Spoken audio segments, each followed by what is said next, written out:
Should they be accountable?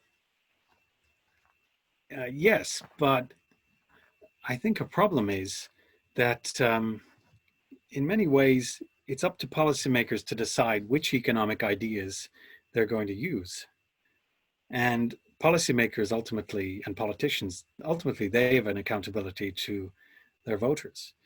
And take, for example, during in the aftermath of the global financial crisis, there was a lot of discussion about austerity.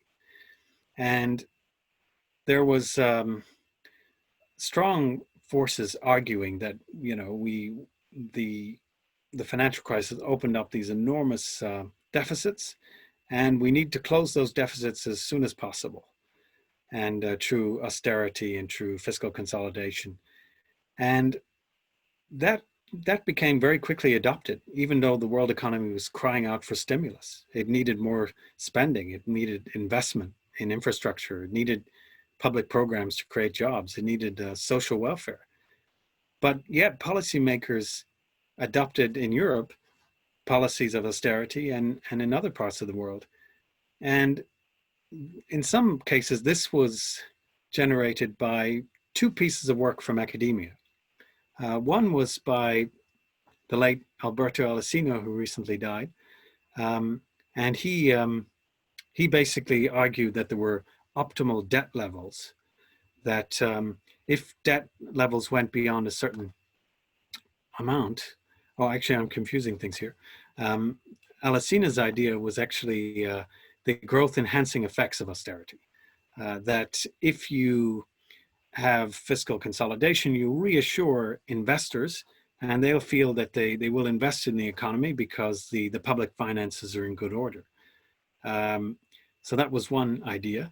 The second idea was Reinhardt and Rugoff, and they were the ones who argued about optimal debt levels, that if debt was about 90% of GDP, you wouldn't have any problems. But if debt went beyond that, then it would start to create all sorts of negative impacts. Investors won't invest, people won't spend because they'll be saving for a rainy day, and they'll expect higher taxes later on.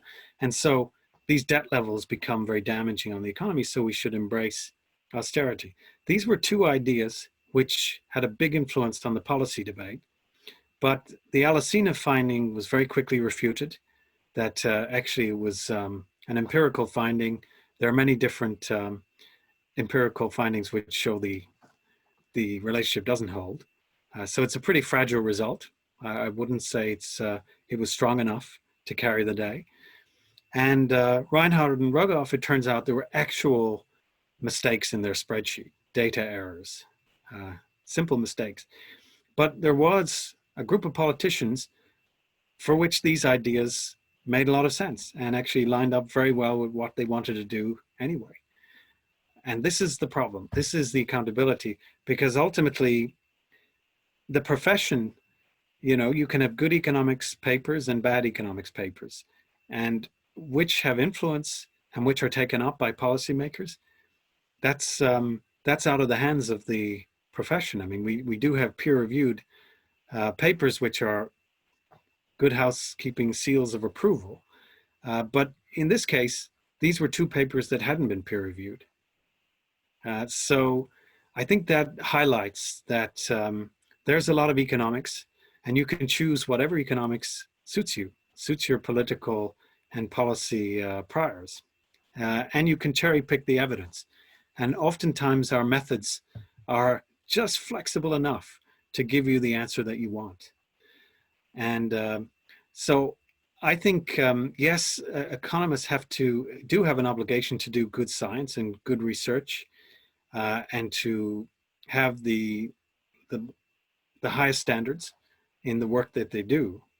But that's only half the story. I think how their ideas are used is an important part of the story as well. And I think that since the global financial crisis, a lot more economists have wanted to be involved in policymaking and to make use of their expertise.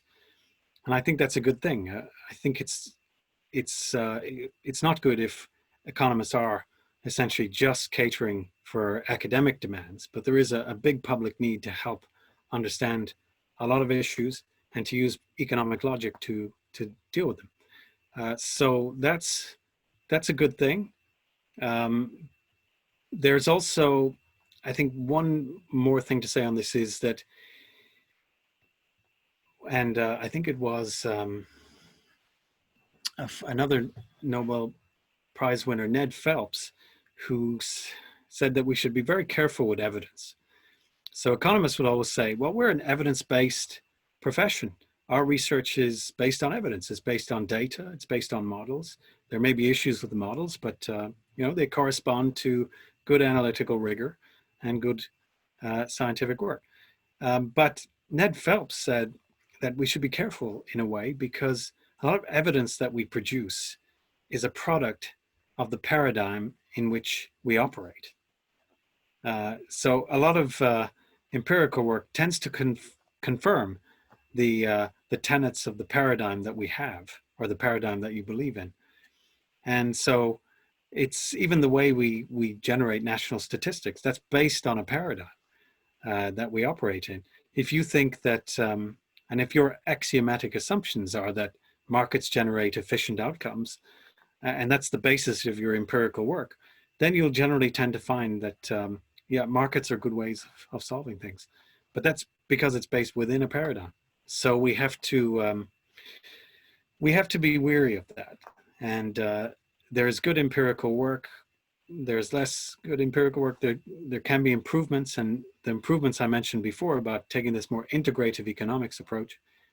I'm sure that you can produce economics papers which are correct based on the models that are used and based on the perspective that the researcher has, but that can leave a lot off the table, and it can be a very partial view. And if that's just taken up as saying, well, here's the answer, we don't generate products like that. And so this sort of work should only be one input into a broader consideration of how we make policy and what ultimately will solve these problems. So don't listen to the economists alone, listen to the other disciplines as well. And within economics itself, there is, of course, a lot of discord about a lot of big policy questions. So that can be a challenge for policymakers. Who do we listen to? And one thing that my program in the OECD is often accused of is that, well, we're very left-wing because we are basically arguing that, the state should have a role in managing some of these complex systems, that markets can't solve every problem, that we do need to think about inequality. And this is based on rigorous analysis, but again, because the existing paradigm is based around neoclassical economics and essentially the use of markets and rational individuals operating within those markets, anything that is contrary to that is seen as essentially left-wing, anti-market in bias. But I think this is a problem because economists can't escape politics. Again, it isn't a science in that there is a correct way of thinking about an economy or thinking about a particular policy question. There are different perspectives and different views, and often it aligns with political views. And one thing that I always like is that when we produce papers, the feedback we often get is that, well, this paper is ideological. And of course, anything that is operating according to the current paradigm, that isn't ideological. That's evidence.